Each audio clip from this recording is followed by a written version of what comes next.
नमस्कार मित्रांनो, ज्योतिबाचा नवस, पिंजरा अशा अनेक गाजलेल्या चित्रपटातून उत्कृष्ट भूमिका साकारणाऱ्या ज्येष्ठ अभिनेत्रीने या जगाचा निरोप घेतला। चला जाणून घेऊयात कोण आहेत त्या अभिनेत्री व काय आहे संपूर्ण माहिती। तत्पूर्वी आपण जर तारांगण या YouTube चॅनलला सबस्क्राइब केलं नसेल तर नक्की सबस्क्राइब करा। मराठीतील ज्येष्ठ अभिनेत्री संध्या यांच्या थोरल्या बहीण आणि दिवंगत मराठी अभिनेत्री रंजना देशमुख यांच्या मातोश्री वत्सला देशमुख यांचं वयाच्या 92व्या वर्षी दुःखद निधन झालं होतं। अभिनेत्री वत्सला देशमुख यांनी मराठीसह हिंदी चित्रपटांमध्ये भूमिका साकारलेल्या आहेत। त्यांनी राक्षसी महत्वाकांक्षा, सौदामिनी, बेबंदशाही, रायगडाला जेव्हा जाग येते आदी नाटकांमध्ये काम केलं। तसेच चित्रपटामध्ये त्यांनी आई, काकू, मावशी, आत्या, आजी अशा अनेक प्रकारच्या भूमिका साकारल्या।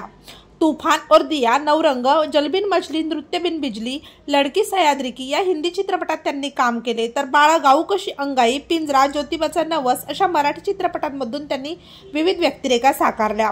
अभिनेत्री वत्सला देशमुख यांच्या पश्चात त्यांच्या नातू आणि सून आहेत। अभिनेत्री वत्सला देशमुख यांच्या जाण्याला बराच काळ झाला असला तरी आजही त्यांचा चाहता वर्ग अजिबात कमी झालेला नाही। तेव्हा मित्रांनो, आपल्या तारांगण या YouTube चॅनलतर्फे ज्येष्ठ अभिनेत्री वत्सला देशमुख यांना भावपूर्ण श्रद्धांजली।